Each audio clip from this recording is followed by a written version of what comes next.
بعض دیہات کے اندر اب بھی ایسا ہوتا ہوگا کہ وہاں رہنے والی خواتین جو ہیں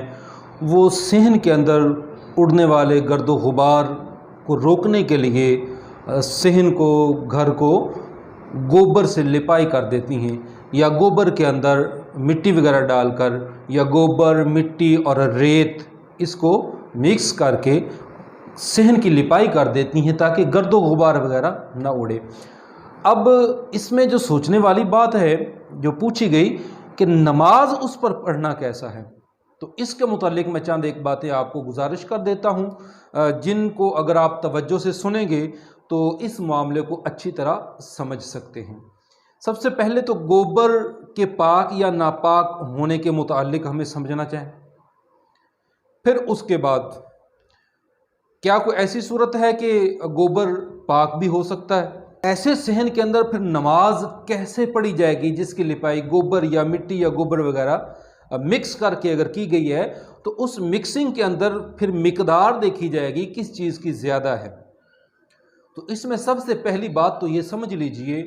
کہ گوبر خواہ وہ کسی حلال جانور یعنی ایسے جانور کا ہو جس کا گوشت کھایا جاتا ہے، یا کسی حرام یعنی جس کا گوشت نہیں کھایا جاتا، تو ان کا گوبر جو ہوتا ہے وہ نجاست غلیظہ ہوتا ہے، یعنی ناپاک ہوتا ہے۔ اگر اس کے ساتھ لپائی کر دی گئی ہے تو اس پر بلا حائل نماز نہیں پڑھ سکتے، اس لیے کہ نماز کی شرائط میں سے طہارت ایک اہم ترین شرط ہے، اور طہارت میں یہ ہے کہ نمازی کا بدن، اس کا لباس، جہاں نماز پڑھنی ہے وہ جگہ ہر قسم کی نجاست سے پاک ہونی چاہیے۔ البتہ گوبر سے صحن کی لپائی کی ہوئی تھی اور اتنا عرصہ گزر گیا کہ دھوپ یا ہوا کے چلنے کی وجہ سے وہ گوبر خشک ہو گیا، اور اس میں سے وہ سمیل جو ہے نا،